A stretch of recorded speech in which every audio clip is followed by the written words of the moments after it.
Selamat datang di kuliah dosen tamu pemasaran dan promosi Universitas Pancasakti Bekasi, yang merupakan gabungan mahasiswa dari Program Studi Akuntansi, Program Studi Manajemen, Program Studi Pendidikan Anak Usia Dini, Program Studi Pendidikan Ekonomi, Program Studi Pendidikan Bahasa Inggris, Program Studi Teknik Informatika, dan Program Studi Sistem Informasi, dengan dosen pengampu yang kami hormati, Bapak Zaharuddin, S.E.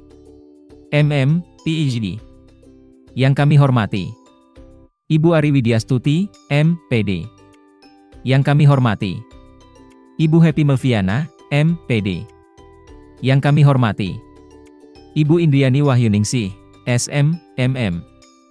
Pada kuliah dosen tamu pemasaran dan promosi kali ini kita memiliki kehormatan untuk mendapatkan wawasan dari ahlinya, yaitu Bapak Danur Ilham Haruman, ST. Merupakan owner perusahaan pabrik alat kesehatan PT Sentral Medica Indonesia. Dengan tema, menjaga kepercayaan customer. Semoga kegiatan ini memberikan perspektif tambahan dan wawasan mendalam mengenai pemasaran dan promosi bagi kami mahasiswa Universitas Pancasakti Bekasi. Dan kami dari panitia menghimbau, bagi mahasiswa sebagai peserta kuliah dosen tamu ini, diharapkan tetap menyalakan kamera dan tidak dipersilahkan berbicara sebelum diperbolehkan.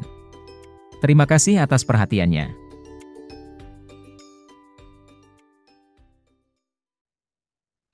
Oke, perkenalkan nama saya Danur Ilham, biasa dipanggil Ilham. Saya salah satu owner dari PT Sentral Medica Indonesia yang kebetulan ownernya hanya dua, yaitu saya dan kakak saya. Saya akan sedikit bercerita tentang perjalanan dunia usaha saya. Berdiri tahun 2016, mendirikan CV dengan nama Central Med Wildan Abadi, itu di rumah, ini rumah saya, rumah orang tua saya. Mulai berjualan hanya di ruang tamu saja.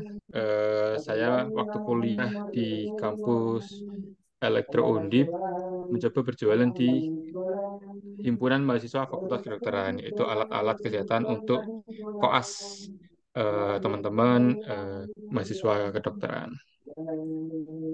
Kemudian omset waktu itu masih jutaan rupiah per bulan, mungkin hanya 10 atau sekitar 10 jutaan lah mungkin.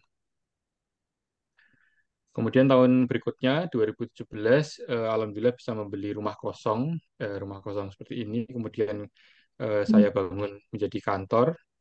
Di gambar sebelahnya, itu kita berganti dari CV menjadi PT Sentral Medica Indonesia yang bergerak di bidang distribusi alat kesehatan.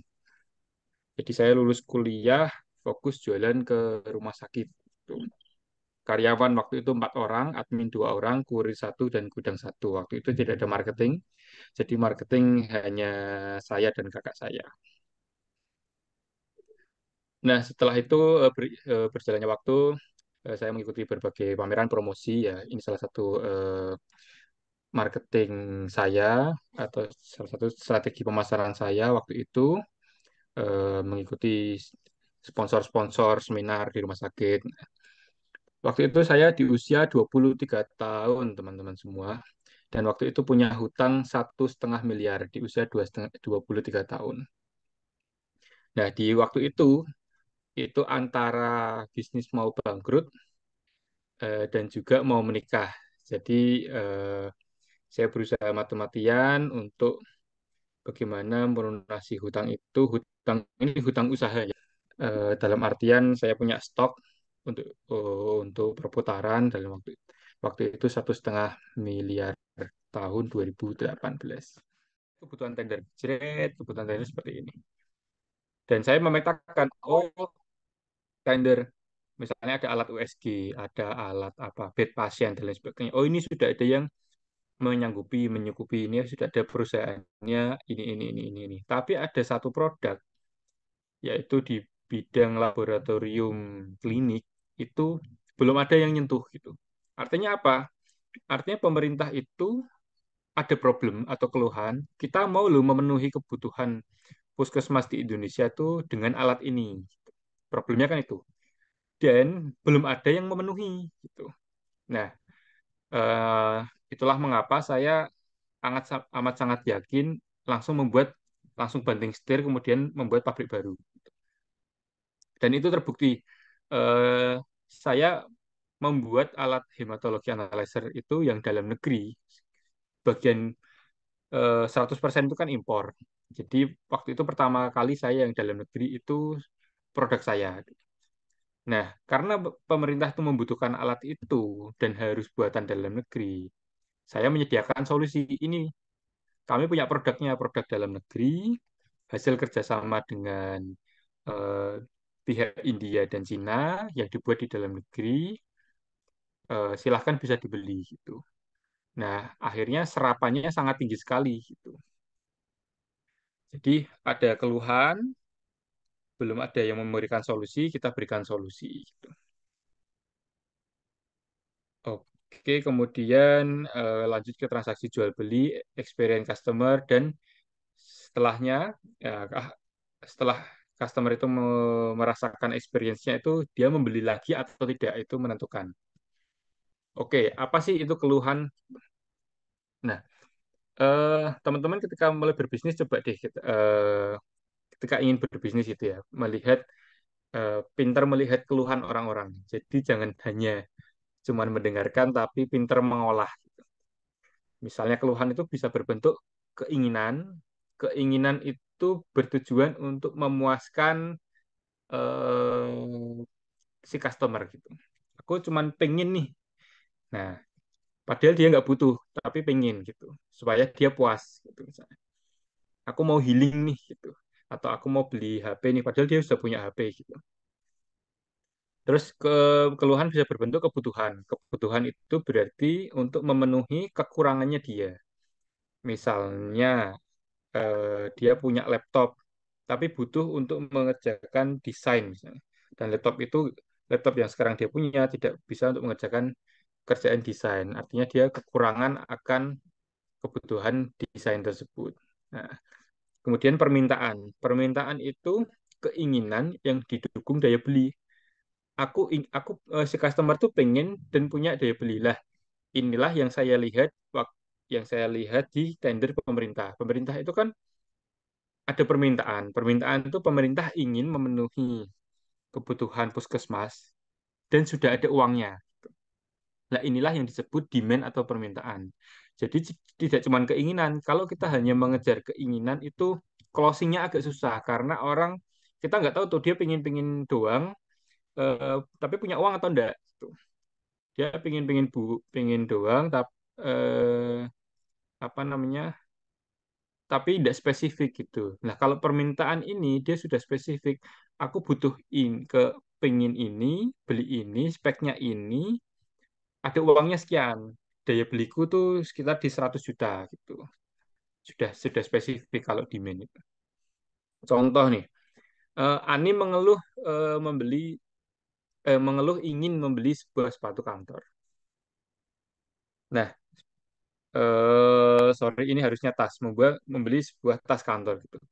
Nah, tak membeli sebuah tas kantor tuh antara tasnya dia yang sudah ada rusak, atau dia bosan pengen model baru, atau hanya keinginan sesaat karena scroll Instagram kemudian lihat diskon promo atau diskon Black Friday atau apalah. Nah, itu bisa seperti itu. Kita harus memetakan customer itu ini dia butuhnya seperti apa. Kemudian apa itu solusi atau produk? Jadi produk dapat berupa barang atau jasa untuk memberikan solusi atas keluhan pelanggan, misalnya si Ani tadi. Nah, ketika kalau tasnya rusak, kita berikan penawaran jasa servis tas itu. Atau kita berikan tas limited edition. Atau kita berikan tas yang promo diskon besar sehingga dia yang awalnya nggak butuh, jadi pengen beli. Kan, gitu. Nggak butuh tapi pengen beli. Karena impulsif. Gitu. Nah, inilah yang kita harus tahu dari awal tadi. Keluhan si customer yang pengen kita penuhi kebutuhannya itu, pengen kita penuhi solusinya itu apa sih gitu. Misalnya kalau saya tadi tender berarti keluhan si customer itu dinas itu adalah bentuknya permintaan. Artinya dinas sudah ada pengen produk yang jelas, speknya jelas dan pagu harganya jelas. Jadi, Mas, saya mau beli hematologi analyzer, tipenya speknya seperti ini, harganya sekian, antara sekian dan sekian. Oke, kita tawarkan gitu. Jangan sampai mereka pengen beli, tapi kita tawarkan yang over spec.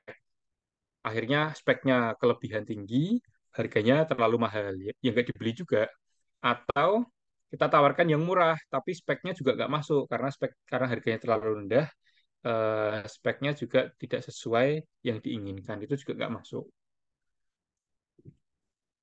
Kemudian apa itu transaksi? Eh, nah, ini yang perlu teman-teman cermati.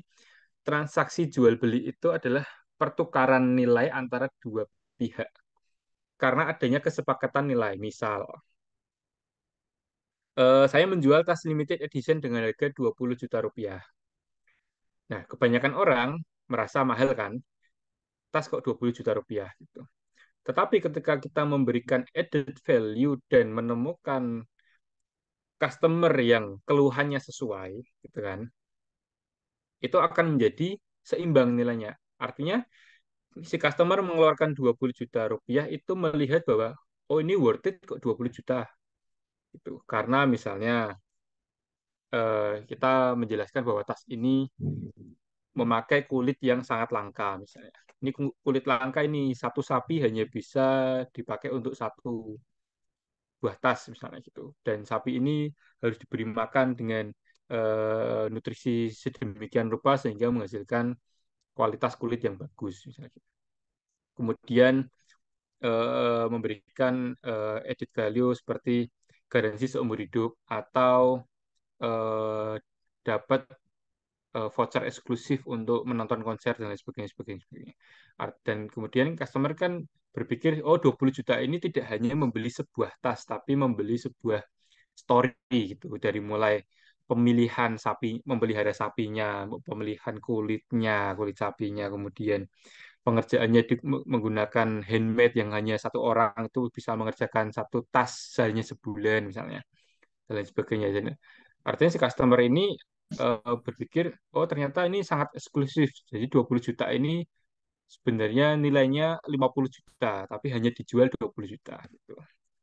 Itulah teknik marketing yang untuk menyeimbangkan nilai kesepakatan di antara kedua belah pihak. Gitu. Tapi kalau kita menawarkan kepada customer yang keluhannya itu, oh saya ingin menambah koleksi tas limited edition saya, itu worth it, pas gitu. Tapi kalau kita menemukan customer hanya yang tadi atas keinginan atau saya hanya pengen nih punya tas limited edition, tapi tidak punya daya beli, tidak dibarengi dengan daya beli, yaitu akan menjadi percuma. Kemudian, nah setelah transaksi, customer itu merasakan experience dari sebelum, saat, dan setelah transaksi. Contohnya tadi, ketika membeli tas limited edition, ketika datang itu diberikan minuman yang mahal, diberikan pilihan. Ibu mau wine yang tahun berapa atau mau jus yang ini, jus ini jus jeruknya ini jeruknya dipetik dari pegunungan tertentu dan lain sebagainya gitu. Jadi memberikan story bahwa mereka itu merasakan eksklusivitas gitu. Dan ketika masuk diberikan sofa yang eksklusif, yang mewah. Kemudian dalam menentukan pilihannya ada advisor-nya yaitu fashion designer misalnya memberikan masukan. Oh, kalau customer itu tipikalnya seperti ini untuk acara seperti ini bagusnya tasnya untuk ini, tas ini gitu. Nah, itu sebelum membeli padahal sebelum membeli. Nah, dan ketika transaksi pun diberikan eh, bonus-bonus atau garansi yang worth it gitu. Biasanya ketika membeli tas limited itu ini garansi seumur hidup untuk kerusakan ini bisa diklaim di semua toko kita di seluruh dunia misalnya. Jadi memberikan kemudahan untuk klaim garansi. Kemudian memberikan kesan eksklusif ketika unboxing itu juga perlu. Jadi customer ini merasakan wah kalau beli di sini itu satu worth it, yang kedua pelayannya istimewa, yang kemudian after sales-nya istimewa. Nah, ini menentukan nanti si customer ini apakah repeat order atau hanya mencoba-coba. Kalau sudah nyantol, mereka pasti akan repeat order dan kita memberikan tawaran-tawaran berikutnya itu lebih mudah. Misalnya eh, nanti akan ditawarkan, Ibu mau mendapat penawaran secara rutin ketika ada promo-promo khusus, jadi tidak terlewat atau seperti apa itu ditawarkan. Nah, ini coba saya tanya, lebih baik mana ketika Anda membeli satu itu kenyataannya sesuai yang diharapkan atau kenyataannya ketika membeli lebih dari yang diharapkan. Contohnya gini, kita beli beras, Mas. Beli beras lah atau beli daging. Beli daging 1 kilo. Itu harapannya kan kita mendapatkan daging 1 kilo. Itu kenyataannya lebih bagus kita ketika beli itu mendapatkan 1 kilo persis atau kenyataannya lebih besar dari yang kita harapkan, yaitu kita beli 1 kilo dapatnya bisa lebih dari 1 kilo. Nyatanya Itu lebih besar dari harapan. Yang ke lebih Pak Andi. Iya. Kebanyakan kita pengen lebih besar dari harapan ya. Misalnya kita kan suka diberi bonus gitu ya. Nah, tapi kalau saya dalam berbisnis itu tidak demikian. Jadi ketika customer itu minta A, saya memberikan A gitu. Tidak memberi A plus, tidak memberi A min. Tidak memberi lebih dan tidak memberi kurang. Kenapa begitu? Karena eh, tidak semua customer itu suka diberi sesuatu yang lebih. Contohnya, ketika customer kita adalah sebuah instansi pemerintah. Ketika kita memberi lebih itu sebuah bisa menjadi pelanggaran yang serius gitu. Bisa menjadi gratifikasi misalnya. Loh, dinas ini kan belinya beras 1 kilo atau 1 ton gitu. Kenapa dikasihnya 1 ton lebih lebih 100 kilo? 100 kilonya ini sebagai apa? Apakah sebagai gratifikasi? Nanti temuan oleh KPK dan BPK atau sebagai apa gitu? Itu untuk dinas misalnya. Kemudian untuk kemarin saya lihat podcastnya Deddy Kobuser itu dia beli charger itu dikasih bonus sisir rambut gitu. Yang akhirnya dia tersinggung dan tidak mau beli lagi di tempat itu. Gitu. Nah, harusnya seperti apa ketika kita ingin membeli bonus gitu kan? Ya harus tertulis atau tertulis dan diberi pilihan gitu. Misalnya ketika kita beli online nih, kan ada itu di deskripsi di Shopee atau di Tokopedia gitu kan. Jika membeli barang A, maka Anda akan mendapatkan bonus A, B, C, D. Silahkan pilih bonusnya selama stok tersedia. Jika stok habis, maka akan diberi bonus secara random. Nah, itu tertulis. Jadi, apa yang kita beli, walaupun mereka memberi bonus, itu pelanggan sudah tahu. Gitu. Biasanya kalau saya beli di toko-toko yang branded gitu ya, mereka jarang memberikan bonus yang surprise gitu ketika kita beli. Oh, selamat Bapak, Bapak ini karena beli ini dapat bonus sekian. Jarang, mereka pasti akan membriefing terlebih dahulu. Pak, ketika Bapak beli ini akan mendapatkan bonus ini. Ketika beli ini akan mendapatkan bonus ini. Nah, itu kadang kita bisa menolak. Oh, saya nggak butuh bonus itu karena misalnya bawaannya jadi repot dan lain sebagainya. Atau kita sudah punya atau dan lain sebagainya. Atau customer bisa memilih. Itu sih yang jarang jarang orang terapkan karena mereka kebanyakan berpikir kalau kita beri bonus, apapun bonusnya itu dan itu bersifat surprise gitu kan, itu menjadi lebih baik. Tidak semuanya seperti itu. Jadi lebih baik kita konsisten atau komitmen beli A ya A, beli B ya B, kirimnya contoh lah kirim pengiriman barang. Pak, saya akan kirim barang Bapak tanggal sekian ya. Oh oke, tanggal sekian, misalnya tanggal 20. Hari Senin tanggal 20. Ketika ngirimnya maju gitu. Itu bisa kan bisa jadi miskomunikasi.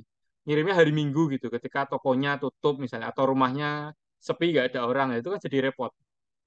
Nah, lebih baik apa yang kita ucapkan, apa yang kita tawarkan itu sesuai dengan apa yang kita berikan. Next, nah repeat or not gitu. Customer akan beli lagi atau enggak nih.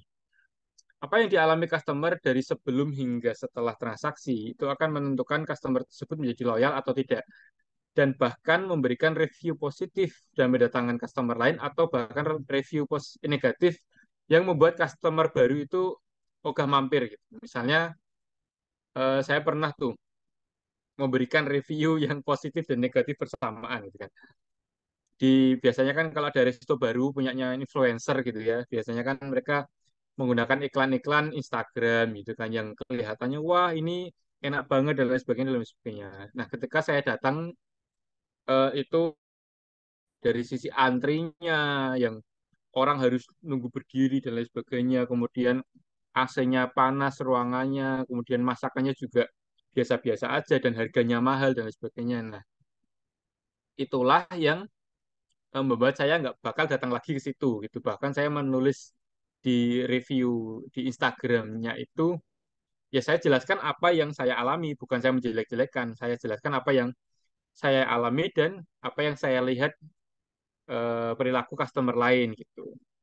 Misalnya kita posisi datang lapar, harus nunggu ngantri berdiri gitu dan lain sebagainya. Saya memberikan masukan positifnya sekian, kritiknya sekian gitu.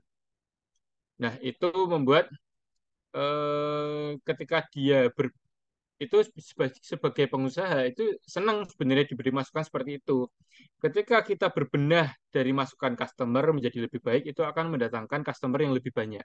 Tapi ketika kita berdefensif bahwa oh ini hanya satu customer nih yang rese atau customer lain nggak review seperti itulah karena mungkin mereka hanya kalau tipikal Jawa Tengah ya tipikal Jawa Tengah itu hanya diem kemudian nggak datang lagi atau yang memang cuman ngedumel di belakang gitu.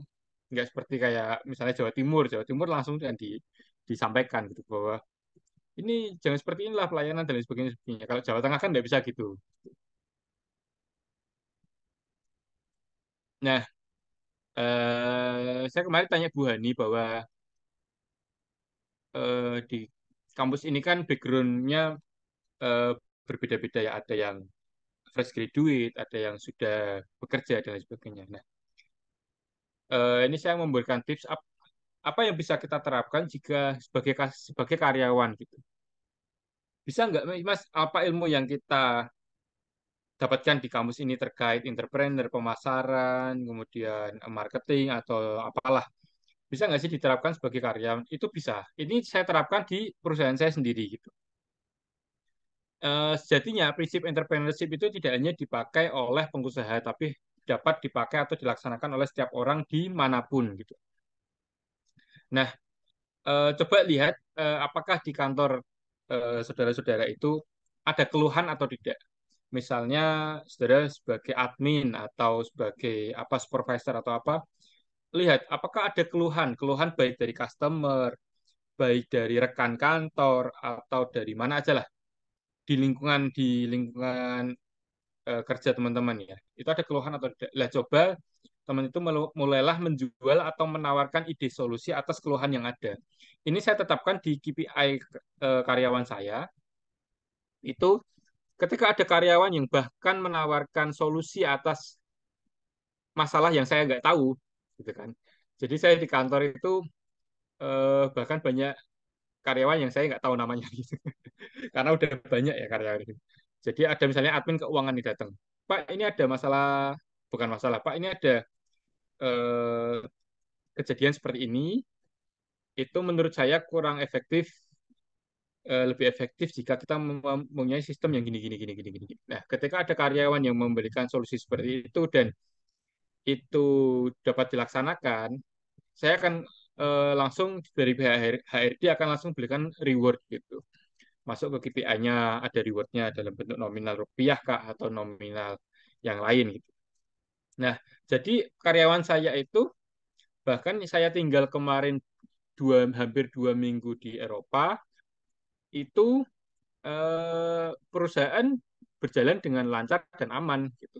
Jadi hanya mereka hanya laporan Pak kita dari pihak gudang misalnya lapor Pak lapor gini gini gini ada pengiriman gini gini gini gini oke selesai. Ada dari keuangan ada lapor gini gini karena mereka saling apa saling melihat keluhan. Ketika pihak admin nih, admin melihat gudang, oh di gudang tuh ada masalah gini loh, tapi kok si gudang nggak menyadari ya gitu. Nah, itu akhirnya si admin memberikan solusi gitu. Nanti gudang akan membenahi dan lain sebagainya. Jadi ada saling memonitor dan saling memberikan masukan. Akhirnya perusahaan jadi bertumbuh dengan sedemikian rupa. Tidak hanya semerta-merta bertumbuh atas arahan owner atau pimpinan. Itu sih yang saya sudah terapkan di perusahaan gitu. Mungkin teman-teman sebagai birokrat, mungkin ada yang bagi birokrat atau bagi karyawan swasta itu teman-teman bisa lakukan. Jangan takut salah misalnya, oh kamu sok tahu kamu kan misalnya orang admin, kenapa admin penjualan gitu. Kenapa ngurusin yang ya hanya yang bersinggungan aja lah, misalnya admin penjualan bersinggungan dengan purchase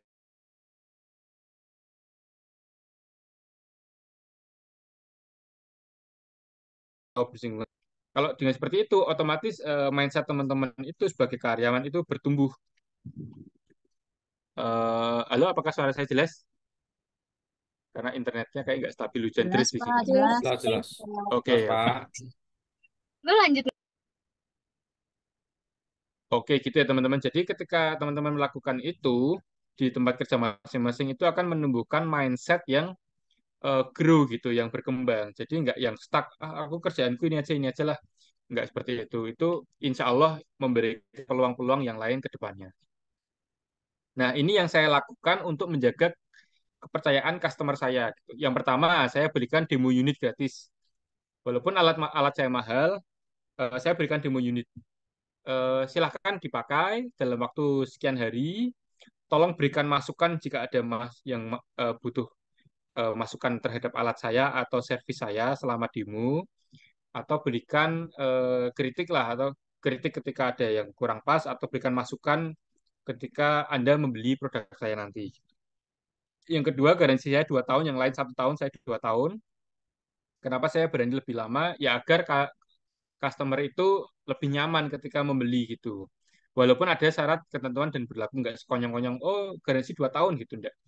Ada syarat dan ketentuan yang berlaku dan disepakati kedua belah pihak. Kemudian ketiga, jaminan penanganan servis maksimal 24 jam ketika pelaporan. Jadi waktu saya di bisnis distribusi, itu bahkan saya memberikan garansi maksimal 7 jam. Maksimal 7 jam untuk mengganti alat baru ketika itu rusak gitu. Ya itu customer senang sekali. Biasanya itu menggeser kompetitor dengan amat gampang lah. Karena kompetitor yang lain biasanya hanya menjanjikan, nanti akan segera kami ganti Bu. Tapi kami berkomitmen bahwa ketika Ibu telepon, di hari itu juga akan kami kirim, maksimal 7 jam akan kami kirim penggantinya. Gitu. Kemudian kunjungan servis rutin gratis selama 1 tahun. Jadi kita tidak hanya memberikan janji manis bahwa nanti akan kita servis rutin Bu alatnya dan lain sebagainya. Enggak. Tapi kita berikan ada semacam buku absensi gitu ya, kertas absensi bahwa kita akan melengkapi kertas absensi itu berupa kunjungan gitu. Nah, kita datangi gimana Bu alatnya, kita bersihkan, pemeriksaannya apa namanya baik apa enggak nilainya. Karena laboratorium itu adalah diagnosa pertama untuk dokter menentukan diagnosa berikutnya. Apapun sakit kita, pasti kita akan melalui lab dulu. Nggak mungkin sekonyong-konyong dokter langsung, oh kamu sakit DB, oh kamu sakit tipes gitu. Nggak mungkin, pasti harus melalui pemeriksaan laboratorium. Dan itu saya masuk di bisnis tersebut gitu. Apapun sakit orang di rumah sakit pasti harus melalui pemeriksaan laboratorium. Dan Mas pasti melalui dua itu, cek darah lengkap, kemudian cek kimia klinik. Kemudian training pengguna sampai mumpuni, misalnya kita di puskesmas, mungkin puskesmas itu ada yang pekerjanya baru, pekerja laboratoriumnya baru, atau memang si nakes tenaga kesehatannya itu belum pernah memakai alat yang sedemikian gitu. Jadi kita training sampai bisa gitu. Kemudian jaminan ketersediaan spare part selama 5 tahun. Jadi kita menjamin bahwa alat yang kita jual itu jika nanti ada kerusakan, ada loh spare part-nya, kita ready gitu. Jangan sampai oh ini sudah discontinue nih, sudah enggak, kita udah enggak produksi, jangan sampai seperti itu. Nah inilah bahkan ketika kemarin saya ada suatu hal tender di dinas pun kita terlambat gitu. Misalnya kita janji di kontrak itu kita akan kirim tanggal 1 November misalnya. Nah, ternyata ada keterlambatan supply spare part dari luar negeri gitu kan. Itu bahkan mereka memberikan, ya walaupun ada dendanya secara administratif, tapi mereka senang karena kita sesuai. Bu, maaf kita telat maksimal 30 hari gitu kan. Nah, sebelum 30 hari kita ternyata sudah bisa memberikan konfirmasi pengiriman dan mereka senang gitu. Walaupun telat dan mengecewakan, mereka tapi tetap beli lagi karena kita tutup masalah itu dengan apa namanya, apa yang sesuai kita janjikan gitulah. Tidak mulu-mulu, Bu, kita akan segera kirim secepatnya kita nggak bisa bilang gitu. Kita kasih jangka waktu yang lama, Bu, kita paling lama 30 hari, tapi ketika lebih cepat kami konfirmasi gitu. Nah, ketika kita itu selesai, ya mereka beli lagi. Kita beli lagi, Mas, karena servisnya yaitu apa yang kita sampaikan memang sesuai apa yang mereka dapatkan. Tidak kurang, tidak lebih. Gitu. Oke, ini quote yang selama ini saya pakai. Sebaik-baiknya manusia adalah manusia yang bermanfaat untuk orang lain dalam bentuk apapun. Nah, dalam hal ini saya berkecimpung di dunia usaha. Ketika saya berhasil untuk membuka lapangan pekerjaan atau memenuhi kebutuhan apa yang masyarakat butuhkan, dalam hal ini puskesmas gitu, itu sangat memberikan kebahagiaan yang tidak bisa dinominalkan. Gitu. Nah, sekian dari saya. Mungkin kalau ada pertanyaan, silakan kita open session tanya jawab. Sekian, kalau ada kurang-kurangnya, wassalamualaikum warahmatullahi wabarakatuh. Waalaikumsalam warahmatullahi Waalaikumsalam. Waalaikumsalam warahmatullahi wabarakatuh. Terima kasih banyak Mas Pak Ilham atas pemaparannya, begitu menarik sekali. Yang kita simak nggak ada bikin ngantuk ya. Baik rekan-rekan, kami persilakan ada yang bertanya untuk memberikan emoticon, yaitu raise hand please untuk mengajukan pertanyaan. Aku izin bertanya dong, Bu, Pak Ilham. Ya, silakan. Siapa ini? Oke, terima kasih. Bu Ida, Bismillahirrahmanirrahim. sampai. Assalamualaikum warahmatullahi wabarakatuh. Maaf Pak, izin off cam karena lagi kerja juga, belum selesai. Yang ingin saya tanyakan yaitu kalau dari Bapak itu kan dari pihak maksudnya kesehatan ya. Bagaimana kalau dari penjualan properti? Jadi misalkan saya nih mau memasarkan, saya marketing nih, memasarkan properti. Nah, tapi kan di zaman sekarang tuh via online ya Pak, kebanyakan gitu. Dan terkadang kita ada nih orang yang menyamakan kita sama misalkan teman saya nih, dia ditawarin rumah gitu kan. Nah, lalu dia kena tipu nih. Nah, abis itu kayak mereka tuh menyamakan ke kita juga gitu. Itu gimana sih cara meyakinkan customer itu sendiri gitu buat mempercayai kita gitu. Oke, mungkin itu ditambung saja. dulu apa gimana Bu Ani? Silakan aja Pak, kalau mau dijawab. Oh, langsung ya. Langsung aja ya. Oke. Nanti lupa. Oke, terima kasih Bu Ida atas pertanyaannya. Jadi saya punya bisnis juga di properti, tapi bentuknya kafling gitu ya. Jadi saya menggeluti bisnis kafling itu di daerah Demak sampai ke Gerobokan gitu. Alhamdulillah sampai saat ini sudah kayaknya 16 kafling apa ya? 16 kafling mungkin ya 200 sampai 300-an unit lah.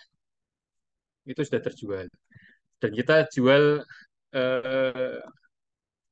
berbeda dari kompetitor-kompetitor yang lain. Jadi gini, memang banyak sekali di bidang properti itu penipuan ya, karena kurangnya literasi si pembeli.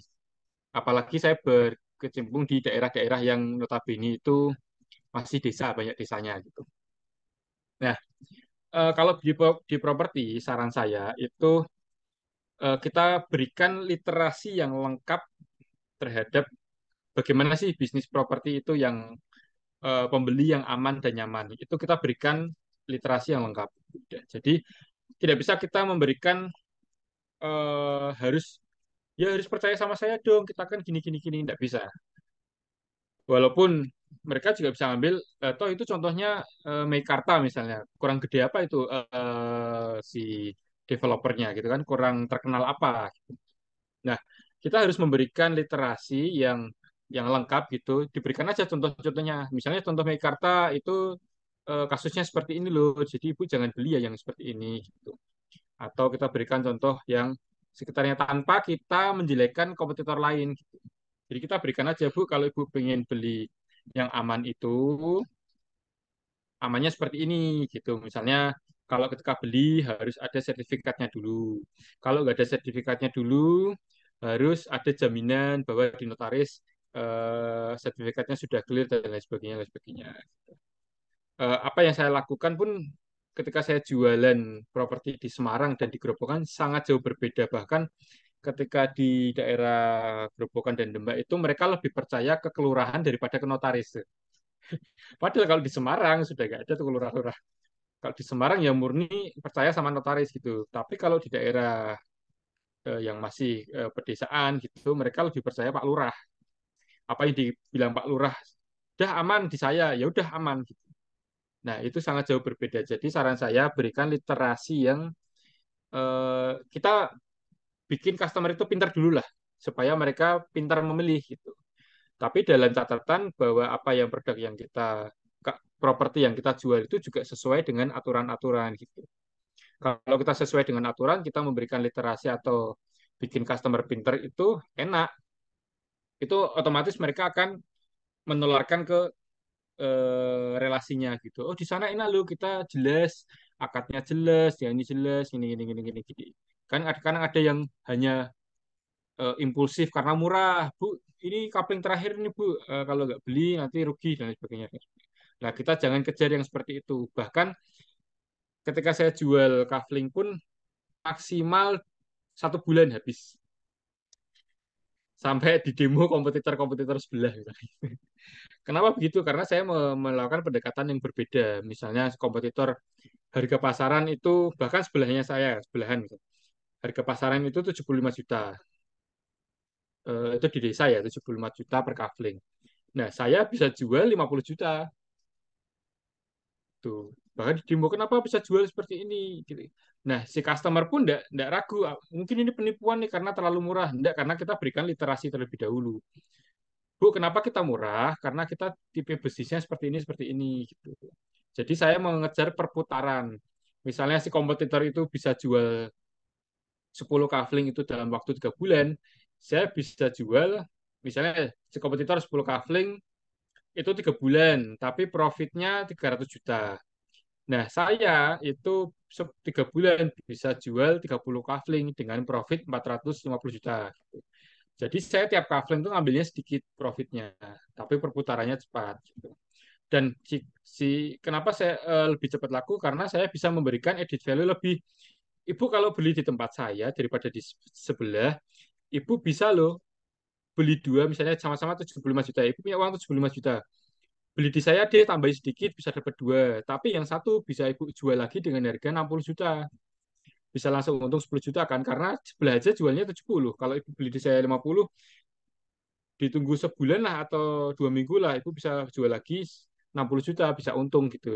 Jadi saya memberikan peluang lebih kepada customer itu sih. Nah, dengan seperti itu malah customer-customer yang dia punya kemampuan beli yang tinggi, malah Indian berikutnya. Itulah mengapa saya jual jual kafling itu cepat.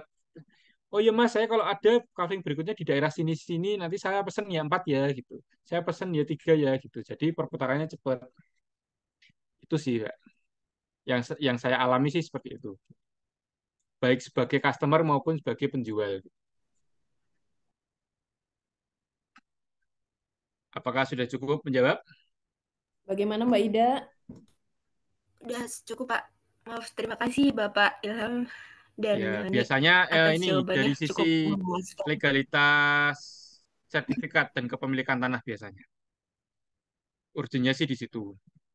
Sama misalnya kalau itu bentuknya rumah ya, bukan tanah ya. Kalau rumah biasanya banyak penipuannya kan uang sudah ditransfer tapi bangunnya nggak selesai dan lain sebagainya. Nah, itu diberikan literasi dan sistem yang win-win solution misalnya ibu beli tanahnya dulu akadnya. Jadi tanah kan udah dipegang tuh. Ibu beli tanahnya dulu sudah dipegang. Mhm. Kalau saya sistemnya gitu karena syariah. Beli tanahnya dulu sudah pegang. Mau bangun di saya boleh dengan sistem by progress. Jadi saya mah bahkan nalangi dulu 20% pembangunan, ibu baru bayar, baru bayar gitu. Itu customer lebih nyaman dan sesuai kemampuan keuangan si customer. Tuh, ada lagi? Selamat Oke, malam, baik. Pak Terima Ilham. Baik, terima kasih banyak Pak Ilham. Ini kayaknya pada berminat ingin bertanya nih. Tadi Iya, yang boleh dong angkat tangan bertanya. pertama, yang kedua yaitu untuk sesi pertama cukup 4 ya, dari pertama dari Ibu Mbak Ida, kemudian yang kedua kami persilakan Kak DJ untuk mengajukan pertanyaan. Ya, baik Bu Hani, terima kasih. Assalamualaikum warahmatullahi wabarakatuh. Waalaikumsalam. Pak Ilham, perkenalkan saya Dewi, mahasiswa PG PAUD. Yang saya tanyakan tadi terkait masalah apa karyawan Bapak. Nah, kami ini di PAUD terkadang seperti itu, Pak. Jadi eh, sama saja kayak misalkan guru-guru yang tidak apa ya kurang greget gitu, terus dikasih reward gitu sama kepala sekolahnya. Nah, itu sangat nyata sekali Pak gitu. Apalagi kalau misalkan gurunya tidak masuk itu dipotong. Padahal kita gajinya itu ya tahu sendiri lah Pak ya, guru PAUD itu gajinya 1,2 Pak, tanggal 1 gajian, tanggal 2 udah koma Pak. Jadi sangat benar-benar kiat-kiat Bapak gitu. Nah, kami ini kan nggak selamanya di PAUD gitu ya Pak, karena kan tertindas dengan bimbel-bimbel gitu atau les-lesan yang tidak memiliki izin tetap dari dinas. Nah, bagaimana kiat-kiat Bapak untuk guru-guru PAUD ini khususnya gitu? Karena kita jualan aja UMKM udah banyak Pak, ya Hmm, kan? hmm. Apalagi terkadang orang tua murid juga menawarkan ya kita nggak beli kasihan gitu. Nah, guru pun jualan kadang penjualan seperti itu Pak. Naik turun gitu UMKM yang benar-benar ini. Gimana kiat-kiat Bapak khususnya untuk kami guru-guru PAUD itu aja sih Pak. Terima kasih. Assalamualaikum warahmatullahi wabarakatuh. Waalaikumsalam Waalaikumsalam. warahmatullahi wabarakatuh. Silakan. Berarti untuk individunya apa untuk PG-nya? Untuk individunya Pak. Untuk individunya, oke. Oke, terima kasih Bu Dewi. Ya, eh, jadi gini, ketika kita mau keluar dari apa yang kita kerjakan saat ini ya, itu kan saya punya tips tidak bisa kita sekonyong-konyong, oh saya punya niat sebagai pengusaha 200% gitu ya. Kemudian kita meninggalkan apa yang kita kerjakan sekarang langsung gitu. Cat. Ya nggak bisa seperti itu. Jadi satu untuk teman-teman semua, ketika ingin berusaha, berusahalah dengan modal yang nol. Modal nol itu apa? Paling gampang itu jasa. Jadi modal itu nggak semulu-mulu tentang uang ya. Bahkan saya pun ketika berusaha modal pinjem, gitu. Pinjem orang tua 5 juta lah waktu itu. Karena orang tua juga PNS gitu kan, tidak ada yang pengusaha dan lain sebagainya. Jadi murni saya dari nol. Eh, jadi kita sebagai manusia itu sudah diberi akal, fisik, kemudian relasi, kontak HP itu juga modal itu di WA itu. Nah, apa yang paling mudah dilakukan itu dari jasa. Karena jasa itu kita kalau rugi juga nggak rugi uang, kita kalau untung juga nggak kepotong modal kan. Nah, kalau untuk guru PAUD, Bu Dewi, itu saya kan juga baru punya anak usia usia PAUD lah 3 tahunan gitu ya. Nah, itu yang saya lihat adalah apa yang diberikan bimbel-bimbel ya untuk saat ini itu apa namanya sudah tidak sinkron dengan kebutuhan anak-anak zaman sekarang. Anak saya itu saya sekolahkan di sekolah alam, Bu Dewi, sekolah alam di Semarang. Itu dari sisi fasilitas juga nggak bagus-bagus amat, dari sisi harga juga lebih mahal dari swasta yang lain kan gitu ya. Tapi kenapa itu sampai antri-antri gitu, sampai bahkan inden 1 tahun itu. Nah, itulah yang mereka berikan, mereka menawarkan solusi atas kejadian saat ini gitu. Misalnya kecanduan gadget, misalnya apa. Nah, kebanyakan bimbel-bimbel itu kan mengajarkan lebih ke akademiknya, baca, tulis, hitung. Nah, tapi di sekolah alam itu tidak menawarkan itu. Jadi menawarkan harfiahnya sebagai anak gitu. Jadi anak itu apa sih harfiahnya gitu? Ya main, mengenal alam, mengenal lingkungan, tidak mengenal gadget dan lain sebagainya itu. Nah, itu jarang yang bimbel-bimbel kan menawarkan seperti itu. Misalnya bimbel yang sekarang kan lebih banyak kayak Montessori gitu ya, Bu.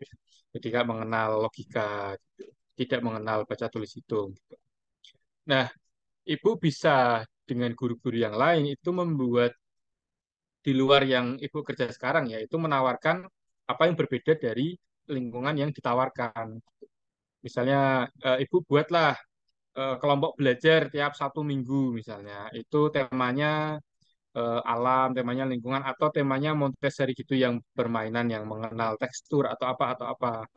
Itu lebih banyak diminati, bahkan teman saya itu sudah keluarga kaya raya gitu ya, keluarganya dokter spesialis semua itu dia bikin loh PAUD sendiri karena dia psikolog gitu dan melihat anaknya tuh kalau di sini kok kebutuhannya hanya akademik ya, nggak ada kebutuhan yang sosialnya untuk senang-senang tanpa memikirkan akademiknya gitu. Akhirnya dia pun bikin PAUD sendiri yang waktunya itu Sabtu Minggu, cuman Sabtu Minggu by PO gitu ya, buka pendaftaran, misalnya ketika ada 5 orang baru dibuka kelasnya dan lain sebagainya. Dan itu tempatnya tuh bebas, tempatnya bisa di lapangan, bisa nggak harus punya gedung sendiri, nggak harus punya ruko sendiri itu enggak. Tempatnya di lapangan atau sewa apalah lapangan futsal atau apa. Itu sih yang memberikan yang kurang ya saat ini akan kebutuhan anak. Misalnya kan anak sekarang Jumat, Senin sampai Jumat sekolah. Nanti Sabtu Minggu mainnya paling ke mall atau ke playground gitu ya. Jarang anak-anak yang kita membawa alamnya itu ke anak-anak gitu. Ya ini kita bawa misalnya walaupun itu kita bawa pot tanaman, ada tanamannya kita mengamati. Oh ini ada uletnya, kita mencocok tanam bersama. Kita bawa ke rumahnya lah atau gimana lah. Itu kan jarang.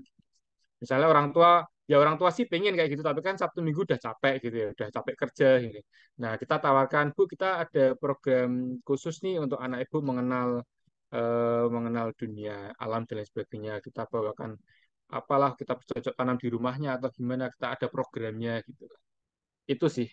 Itu malah lebih mahal daripada yang di bimbel-bimbel gitu, karena orang-orang yang saya menengah ke atas itu malah melihat itu hal yang jarang gitu dan itu hal yang mahal untuk kondisi sekarang. Daripada kita bisa kok kasih gadget, kita bisa kasih ini, tapi kita nggak bisa loh nemenin anak itu main di alam di luar. Nah itu susah. Gitu.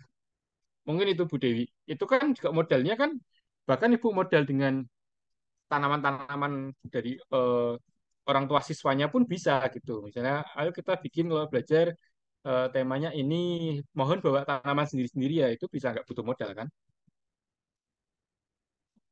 Itu Bu Dewi. Bagaimana Bu Dewi atas jawabannya dari Pak Ilham?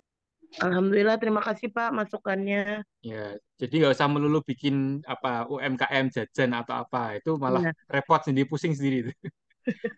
baik Pak. Bikin aja Lihat peluang bikin ya Pak. program yang bagus gitu. Nah, itu sih di daerah sekitar aja, di daerah apakah di sawah, main di sawah apa dia main di apa, gitu.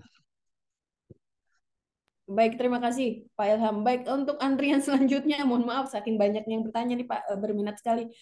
Kepada Kak Irwan kami persilakan Kak Irwan.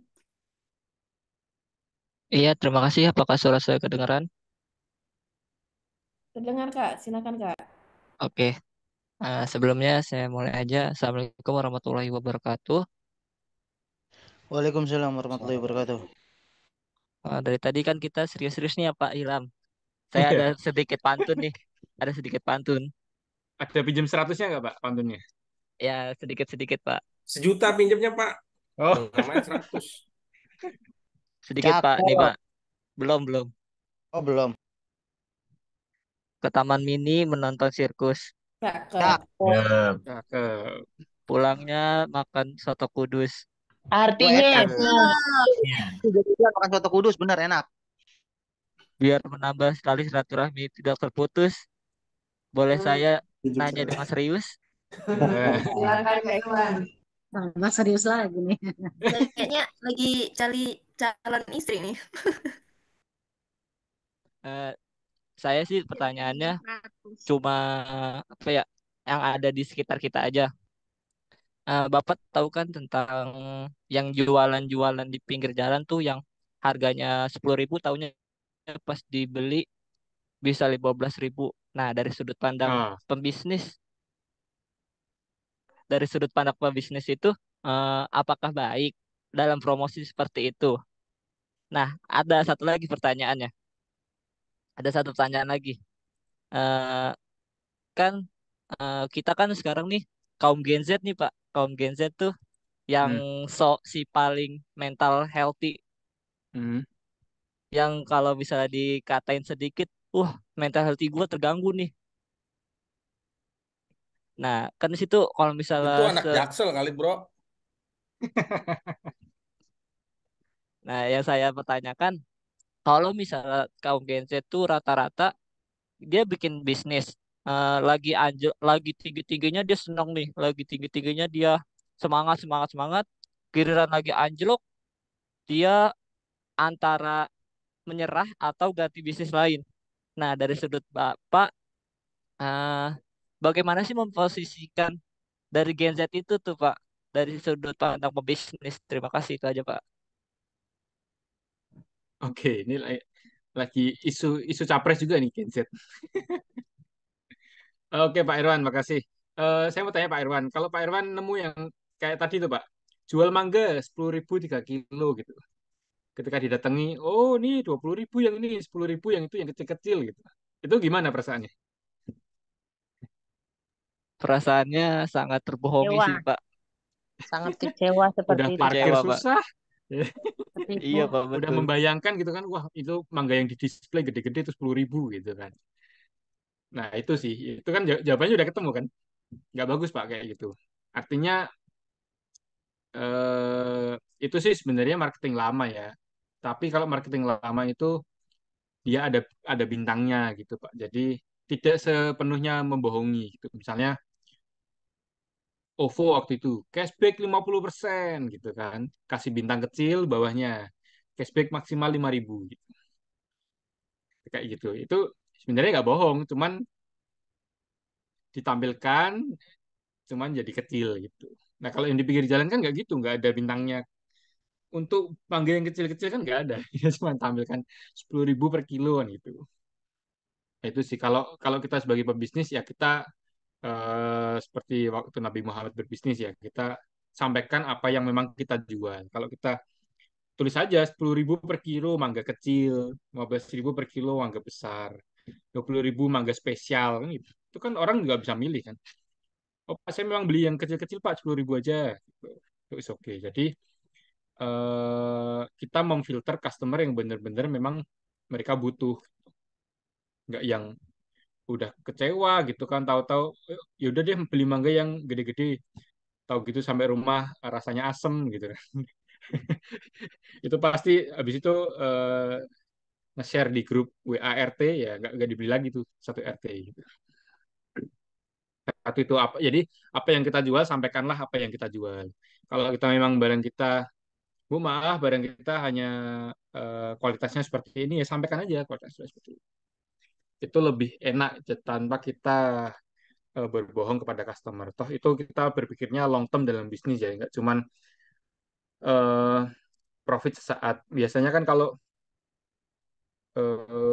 contoh orang Chinese lah biasanya gini, kalau kita tawar kok mahal banget sih di sini? Kok lebih mahal daripada toko sebelah? Iyalah ya, ya you beli aja di toko sebelah kan gitu. Kalau di toko saya memang harganya segini karena kan saya harus bayar gaji karyawan, harus kasih display yang bagus ini gini-gini. Kalau ya beli aja di toko sebelah gitu kalau lebih murah kan biasanya gitu. Karena biasanya Chinese itu memang menyampaikan apa yang dia jual. Kalau misalnya kita beli nih stoknya 31 dus, boxnya jelek ya mereka kan bilang, oh maaf ya ini stok 31 gimana mau nggak? Dusnya rusak nih, nah, saya kasih potongan deh karena dusnya rusak. Mau nggak? Kalau nggak mau nggak apa-apa deh, nggak usah. Eh, bisa di toko lain kan gitu misalnya. Tapi kalau orang eh, Jawa biasanya nggak gitu. Biasanya ngejar profit saat gitu. Itulah bedanya si Chinese sama dengan kalau kita orang Jawa. Saya pun banyak contoh gitu. Jadi walaupun kayak contoh si kafling tadi lah, profit saya dikit, tapi customer itu jadi long term. Jadi mereka beli repeat, repeat, repeat. Kan mana ada customer yang beli kafling itu repeat kan? Itu jarang kan. Nah, saya nemu customer yang tipenya seperti itu. Karena bisa dijual lagi loh Bu gitu. Oh gitu ya. Yaudah deh saya beli deh. Satu buat anak saya, yang dua saya jual lagi gitu. Nah, akhirnya dari awalnya dua dijual lagi jadi tiga, tiga jadi lagi kafling berikutnya empat dan lain sebagainya. Terus untuk masalah Gen Z. Jadi ini kalau adik saya juga masuknya Gen Z tahun 2000-an gitu. Itu juga memang tipikalnya seperti itu. Jadi saya pun ketika misalnya melakukan rekrutmen gitu, interview itu juga memberikan treatment khusus terhadap Gen Z dalam artian kita ada tes psikolog khusus lah, tes psikolog khusus untuk treatment si Gen Z ini. Jadi dia itu seperti pedang bermata dua. Kalau kita beli treatment yang cocok itu dia bisa ngebus, jadi bisa out of the box dibanding generasi-generasi misalnya milenial atau Gen Y atau dan lain sebagainya itu ya. Eh, tapi kalau kita berikan treatment yang salah, eh, itu itu mereka bisa apa seenaknya sendiri gitu. Contoh si Gen Z ini dia lebih mementingkan life balance kan, artinya kerja tugas apa yang diberikan kepada saya itu yang penting selesai gitu. Yang penting selesai. Udah titik, nggak usah ngatur-ngatur yang harus ke kantor sekian, harus gini, harus gini. Enggak. Ya memang ada aturan kantor yang ditepati, tapi kalau si Gen Z ini kita lebih kasih treatment yang ini dia kasih tugas berat oke, tapi ini sanggup nggak? Kalau sanggup bilang nggak sanggup, kalau sanggup bilang oke. Cukup titik. Mau dia ngerjakannya model gimana, mau dia ngantor malam hari, mau dia nggak ngantor dan lain sebagainya, itu terserah dia yang penting kerjaan selesai gitu. Biasanya tipikalnya seperti itu. Jadi kan kita kalau lihat di kantor-kantor yang startup kayak Google dan lain sebagainya itu kan mereka lebih seperti itu.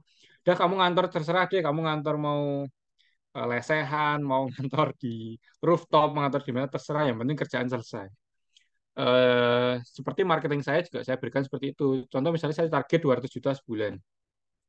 Ketika dia di awal bulan sudah 200 juta, ya sudah, kamu berhak tidak kerja selama sisa bulannya, itu terserah kamu kan gitu.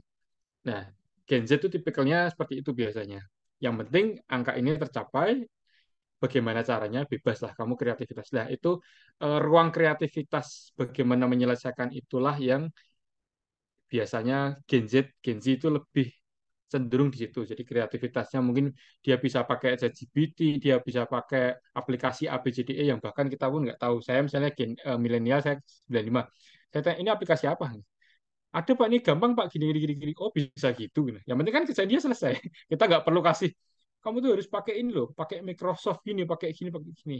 Ya, ini mereka nggak seneng kayak gitu. Jadi referensi mereka itu lebih banyak, tapi dari sisi apa? Mungkin karena dia lahir diiringi dengan teknologi yang memudahkan semua informasi gampang, terus beli ya tidak harus ke pasar, online semua. Jadi mereka lebih mementingkan waktu daripada apa namanya keteraturan itu sih.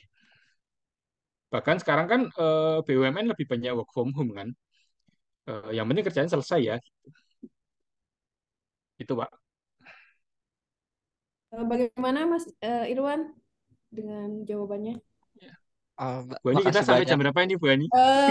Sebentar lagi Bapak, kebetulan ini waktunya Oke, sebentar lagi. Bagaimana? Apa mau lanjut? Apa kita cukup di sini aja Pak? Karena mungkin satu lagi ya Bapak kan mungkin. sangat bersemangat sekali. Eh, Baik untuk rekan-rekan, mohon maaf untuk pertanyaan selanjutnya mungkin bisa di Japri. Nanti akan kami teruskan mungkin ya ke Pak Ilham ya Pak. Mohon Boleh, maaf. boleh. Baik atau bagaimana atau satu lagi atau bagaimana Pak? Satu lagi aja, Bu.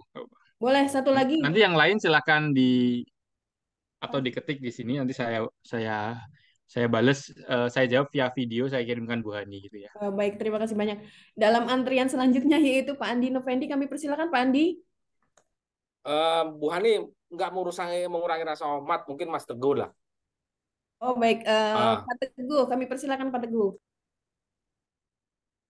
Ya, halo, selamat malam buat Pak Ilham dan Bu Hani, makasih. Malam, Izin Pak. bertanya untuk Pak Ilham, ini saya Teguh dari Prodi Manajemen. Luar biasa ya untuk eh, pengalaman-pengalamannya Pak Ilham ini perlu jadi contoh buat kita generasi muda yang eh, masih apa namanya tuh masih belajar untuk berbisnis, untuk berwirausaha. Jadi gini, Pak Ilham, saya terkadang saya maaf sebelumnya ini saya juga usaha Pak Ilham. Eh, tapi saya sekarang ini posisinya lagi terkena ujian lah. Jadi saya pengen dari pengalamannya Pak Ilham ini untuk memimpin sebuah perusahaan dan memimpin karyawan-karyawannya itu untuk seperti apa penjelasannya menurut versi Pak Ilham. Yang pertama ini terkait dari segi pengelolaan keuangannya Pak Ilham seperti apa dari awal Pak Ilham mendirikan perusahaan tersebut itu seperti apa pengolahannya dari permodalan dan sampai Pak Ilham bisa berdiri sebesar ini. Yang kedua itu kita selalu menjaga apa customer-customer kita, Pak. Customer-customer kita kebutuhannya kita tetap supply, semua kita tetap supply. Tapi seringkali Pak Ilham mungkin dari berbagai eh, apa namanya itu mata kuliah itu seringkali dikasih penjelasan oleh dosen-dosen kami juga. Karena pada dasarnya itu Pak Ilham realita dengan eh, realita praktek dengan teori di kampus itu berbandingnya itu jauh gitu. Karena apa ya? Mungkin tadi Pak Ilham menjelaskan sedikitnya itu terkait dapat tenderan dari pemerintah, menjaga customer-customernya Pak Ilham itu supaya tetap berada di koridor yang aman gitu. Karena memang takutnya terjadi gratifikasi, Pak. Nah, tapi kalau misalkan bisnis-bisnis yang eh, Yang retail bukan gitu ya. dari ranah pemerintah gitu, itu kita memerlukan seperti itu, Pak. Hal-hal yang memang notabene-nya tidak ada makan siang yang gratis gitu. Gimana itu menurut Pak Ilham? Terima kasih, Pak. Oke, bisnisnya apa Pak Teguh? Oh, kalau untuk sekarang saya limbah pabrik, Pak. Kalau kemarin itu saya distributor bubuk minuman memenuhi kebutuhan waralaba bisnis minuman kayak coklat, nyoklat, terus Oke. jelly potter dan lain-lain gitu.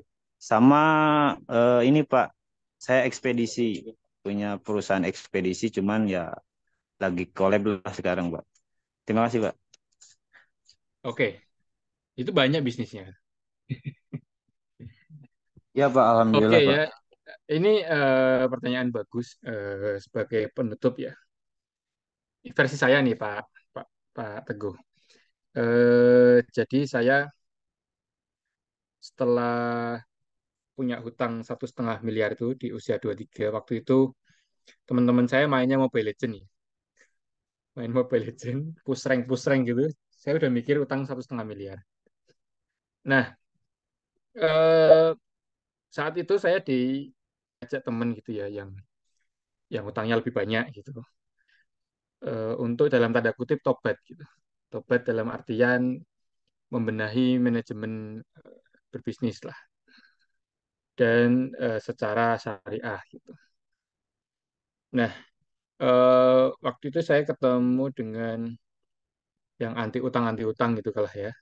Eh, jadi saya setelah itu menentukan tidak pakai hutang lagi karena saya sudah merasakan bahwa hutang itu jika tidak dikelola dengan sangat berhati-hati itu setannya luar biasa. Jadi ini bukan konsumtif ya, ini masalah bisnis. Jadi gini, saya punya plafon hutang katakanlah 5 miliar. Nah, plafon hutang itu kan bukan uang saya, bukan uang saya, tapi saya punya kapasitas uang segitu gitu. Nah, dari situlah banyak bisikan-bisikan yang Pak ini bagus nih Pak, prospek sekian. Bahkan dari tim-tim saya, dari marketing saya, dari tim saya. Pak ini Pak ada yang membutuhkan produk ini, ada yang gini dan sebagainya. Nah akhirnya saya belilah untuk memenuhi kebutuhan customer kan. Beli deng deng deng deng deng deng, barangnya habis. Barangnya habis, terjual cepat, tapi uangnya nggak kembali. Dalam artian perputarannya itu sangat lama. Nah akhirnya itulah yang menyebabkan macet. Nah dari saat itu saya berkomitmen tidak pakai uang bank lagi atau dia pakai utang bank lagi. Gimana caranya bisa survive bahkan berkembang gitu kan. Nah, itu tadi kita memerlukan kepercayaan itu luar biasa mahal ya harganya. Bahkan itu tidak ternilai. Bahkan sampai saat ini pun saya berani bisa bercerita, saya ada beberapa investor yang saya kalau butuh uang, bahkan nilainya di atas 10 miliar pun satu hari bisa cair tanpa jaminan.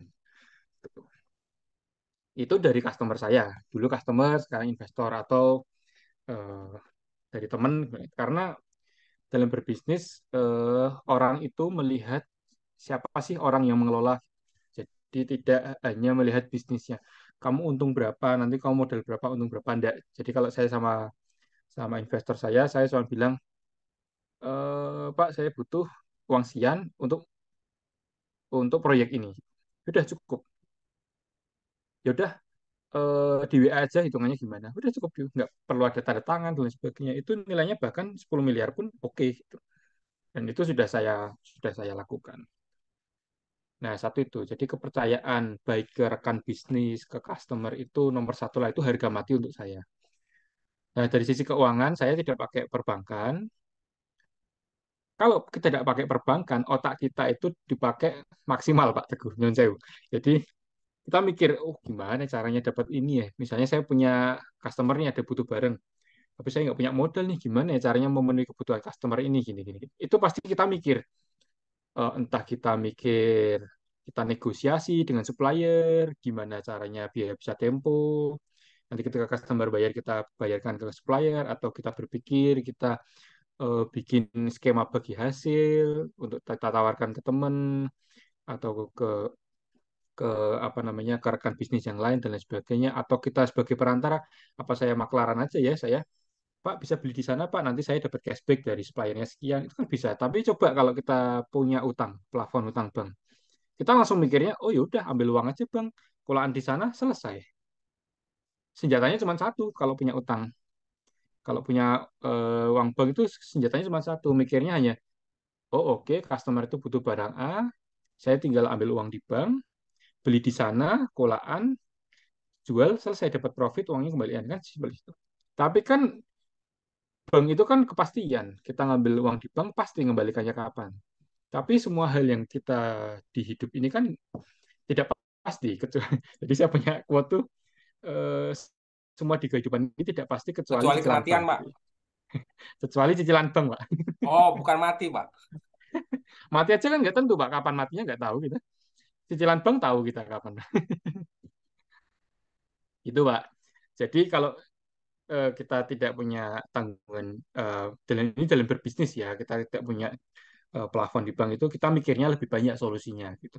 Bisa tadi apa, kita maklaran aja kan, problemnya satu nih, customer butuh barang, kita bisa maklaran, kita bisa nego supplier, kita bisa cari investor, atau kita bisa minta supplier DP dulu untuk beli kulaan barangnya dan lain sebagainya. Nah, itu kita mikirnya tuh bisa berkembang gitu. Coba kalau kita pakai uang bank, kita mikirnya cuman, oh ya udahlah ambil uang bank, kulaan selesai. Ya kalau customer itu nanti bayar, kalau customer itu nanti nggak bayar atau barang ketika kita dikirim di jalan ada apa-apa dan lain sebagainya, wah itu yang repot.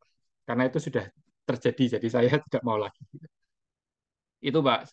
Yang kedua, kalau misalnya dari sisi apa tadi ya, kepercayaan ya. Jadi di bisnis itu Pak, misalnya Bapak di bidang apa, limbah pabrik gitu. Itu kan pasti circle-nya sangat kecil ya kan. Misalnya Bapak limbah apa, limbah pabrik ikan misalnya. Itu circle-nya sangat kecil. Jadi ketika kita menciderai salah satu rekan bisnis, itu sudah habis, sudah tidak bisa kita di dunia bisnis itu lagi. Banyak sih terjadi di Alkes, itu perusahaan besar-besar ketika dia nipu kecil aja lah gitu. Oh itu nggak bayar tuh customernya ini. Ya udah selesai. Orang-orang pasti nggak mau kerja rekanan sama dia lagi karena takut takut itu terjadi sama dia gitu. Jadi apa harga mati lah kalau kepercayaan dalam bisnis itu ke customer maupun karena kita nggak tahu customer itu siapa. Misalnya contoh saya, customer sekarang jadi investor terbesar saya malah. Nah, di pabrik saya bahkan hanya punya 5 customer. Pabrik saya tuh omset yang tadi 60 sampai 80 miliar tuh omset 5 customer doang itu. Saya nggak muluk-muluk punya customer banyak, yang penting customer ini percaya sama saya, bahkan bayarnya di depan dan lain sebagainya. Jadi customer saya tuh punya 2 perusahaan TBK. Itu customer saya, perusahaan terbuka. Jadi bahkan ada salah satu yang saya tanda tangan langsung tuh dengan kakaknya Pak Haritanu Sudibyo. Itu ada. Nah, itu gimana sih kok ceritanya saya di usia 28 tahun siapa nggak terkenal bisa teken kontrak dengan kakaknya Pak Haritanu Sudibyo gitu.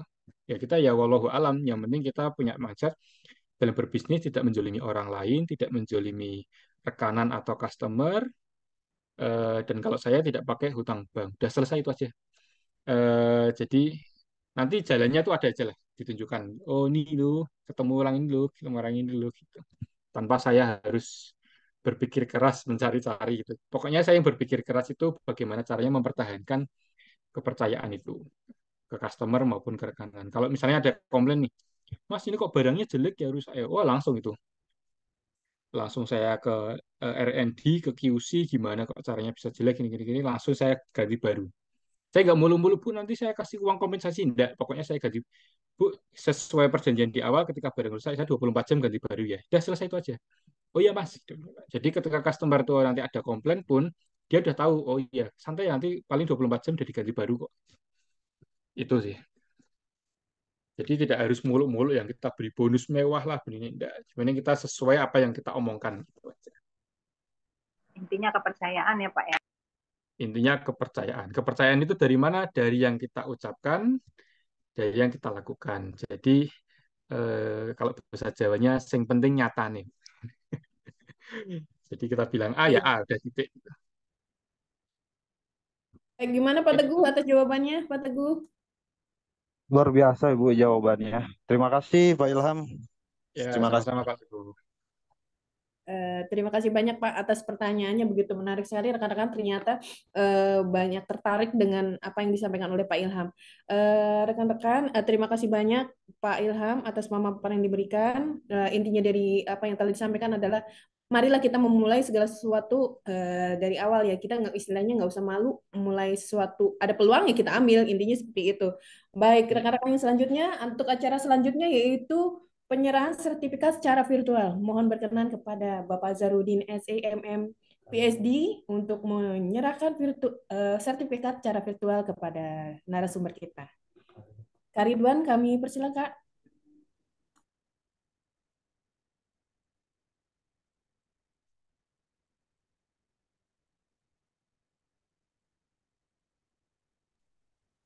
Mohon izin Pak Zaharudin berkenan menyerahkan. Halo, halo.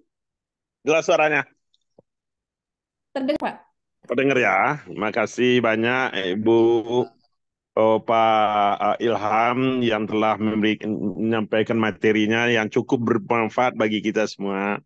Karena ini salah satu real di lapangan itu bisnis itu ya. Ada inti pokoknya tadi adalah satu adalah kepercayaan itu adalah sangat penting untuk membangun suatu bisnis. Itu salah satu ya. Terus dalam hal ini saya lihat dari Mas Ilham tadi berjuang dari yang kecil, dari hanya berapa Mas Ilham tadi? Hanya 4 karyawan ya Mas Ilham ya.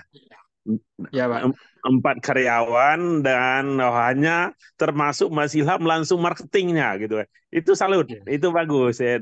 Dari perjuangan dari awal itulah tahu pahit geternya untuk ngidupin suatu usaha itu memang yakin dulu kita diri sendiri untuk dalam aktivitas ini. Itu yang paling utama teman-teman sekalian ya. Karena ini mata kuliah pemasaran dan manajemen pemasaran dan apa ya promosi ya. Untuk aktivitas itu ada beberapa hal penting yang perlu dilakukan dalam suatu aktivitas. Intinya ya itu ya adalah menjaga kepercayaan kepada customer itu harus kita jaga sedemikian rupa sehingga tidak lari lah gitu kan ya, sehingga bagaimana kita bisa berkomunikasi dengan customer setiap saat gitu, apa keluhan-keluhan dari customer itu yang perlu. Itu dalam suatu bisnis itu dievaluasi lah suatu aktivitasnya dari Mas Ilham, perjuang dari Mas Ilham dari pertama sampai sekarang omsetnya sudah 80 miliar cukup besar ya dalam aktivitas. Udah berapa tahun Mas Ilham bangun seperti ini Mas Ilham? 2018 berarti dari 20 baru 5 tahun 6 kalau tahun. dilihat dari apa ya Mas, baru tumbuh itu Mas. Kalau di marketing tuh ada namanya tuh produk life cycle ya. Produk life cycle itu adalah daur hidup produk ya Mas Ilham ya. Mulai perkenalan Mas Ilham baru tahap perkenalan, udah perkenalan hanya sekian tahun, udah tahap pertumbuhan sekarang kan, tumbuhan. Kalau udah tahap kedewasaan nanti udah lain lagi, udah omsetnya sekian miliar per bulan atau per hari gitu Mas Ilham. Itu yang perlu teman-teman pelajari bersama dengan Mas Ilham. Mungkin bukan sekarang ini Mas Ilham, mungkin nanti ada lagi seminar-seminar yang lain Mas Ilham ya. Ini pengalaman ini kalau Mas Ilham nggak turun ke orang lain, manfaatnya relatif kecil Mas Ilham. Kalau diturun ke orang lain, pahalanya lebih besar untuk Mas Ilham. Dan pahala itu bisa kemajuan aktivitas Mas Ilham ke depannya. Itu harapan saya Mas Ilham ya. Dan ini Mas Ilham ya, itu yang perlu teman-teman sekalian. Mungkin dari ini teman-teman itu harus buat rangkuman seluruh apa yang disampaikan Mas Ilham tadi. Tolong mata kuliah saya itu harus buat rangkuman ini dikait antara real di lapangan tadi dengan teori yang relevan dengan aktivitas Mas Ilham yang ada saat ini gitu. Itu ya. Karena dalam hal ini dari perjuangan Mas Ilham selama ini gitu kan, baru sekitar dari tahun berapa Mas Ilham tadi? Tahun 18 ya? Ya, 2018, sekarang baru 2023. 5 tahun ya. Perkembangannya itu cukup pesat Mas Ilham tuh. Cukup pesat ya. Dan sekarang jumlah karyawan dah berapa Mas Ilham? Kalau sekarang malah sedikit Pak, tapi kualitas karyawannya. Apa kualitas karyawannya yang banyak ya? Yang cukup bagus ya? Iya. Bahkan HRD saya itu pun kemarin saya baru rekrut jebolan dari PNG Pak. Dia dulu dari PNG itu kan membawahi 1.200 karyawan. 1.200 karyawan? Ya, dari HRD-nya dulu. Tapi sekarang di tempat saya sih cuma 60 Pak karyawannya. Oh gitu. Ya, cuman spesialis semua gitu. Iya. Menguasai bidangnya masing-masing ya Mas Ilham itu ya. Dokter spesialis pun ada Pak di tempat kami Pak. Oh ada dokter spesialis juga ya. Itu tapi harga produknya kan cukup mahal ya. 150 juta kan satu mobil lah, itu mobil Avanza gitu kan ya kan. Itu memang untuk marketing tersendiri, itu marketingnya orang-orang tertentu juga, mungkin rumah sakit atau apa gitu kan, atau klinik-klinik yang seluruh Indonesia. Sudah diekspor belum Mas Ilham? Belum. Rencana 2 tahun lagi mungkin. Oh, ada planning untuk diekspor diekspor ya. Ya. Mudah-mudahan Mas Ilham ya, mudah-mudahan Mas Ilham bisa lebih maju lagi. Kami berharap ilmunya bisa diturunkan ke perguruan tinggi lain lagi ke depannya gitu ya Mas Ilham ya. Dan sekaligus saya sebagai dosen pengampu dan sebagai rektor Universitas Pancasakti memberikan sertifikat Mas Ilham. Saya daring ya Mas Ilham ya, mudah-mudahan kerjasama atau komunikasi kita ini tidak terputus. Kami berikan sertifikat ini dengan senang hati Mas Ilham bisa menerimanya. Terima kasih. Wabillahi taufiq wal hidayah. Assalamualaikum warahmatullahi wabarakatuh.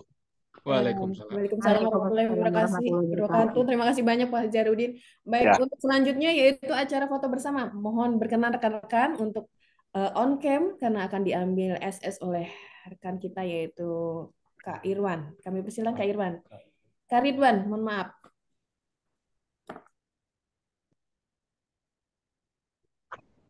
Kak Ridwan, apa sudah siap? Tolong diaba-aba, Kak. Slide pertama ya. Boleh gaya ya. Ibu Ida Sari masih belum on cam ya? Iya. 1, 2.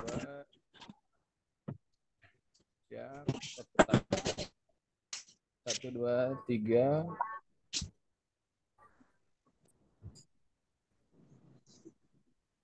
Ilham pilih nomor 2 Pak Ilham. Ini Pak. Slide pertama udah. Kita coba slide kedua.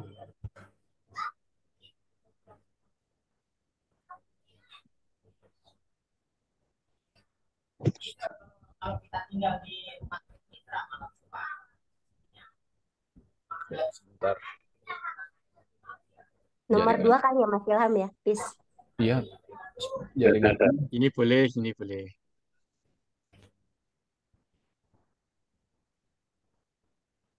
Kalau saya nggak boleh ya.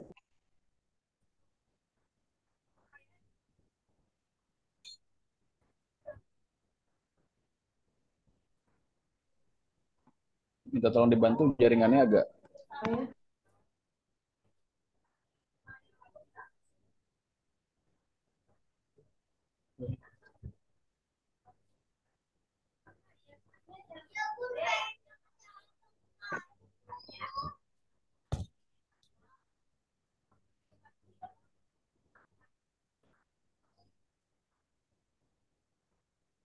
Baik, terima kasih banyak rekan-rekan.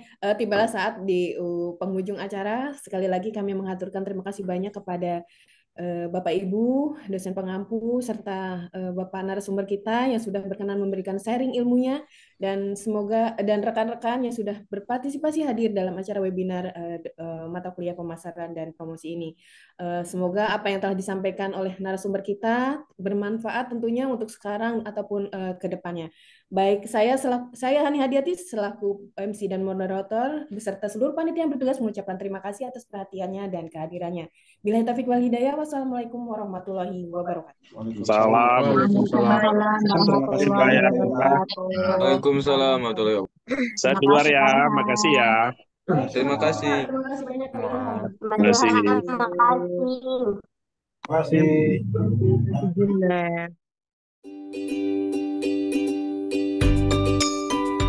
Terima kasih yang sebesar-besarnya kepada Bapak Danur Ilham Horuman, ST. Atas waktunya yang berharga dan pengetahuan yang sangat berharga yang telah dibagikan kepada kita hari ini. Pembahasan yang mendalam dan pandangan yang tajam benar-benar memberikan wawasan baru bagi kita semua. Semoga materi yang telah disampaikan dapat menjadi bekal berharga dalam pengembangan pengetahuan dan keterampilan kita. Kami sangat berterima kasih atas kontribusi Bapak dalam memperkaya pembelajaran di lingkungan ini. Kepada seluruh peserta, mari kita teruskan semangat belajar dan terapkan pengetahuan yang telah kita peroleh. Jangan ragu untuk terus menggali dan mengembangkan ide-ide brilian dalam bidang ini. Semoga kita bisa bertemu kembali di kesempatan lainnya. Terima kasih.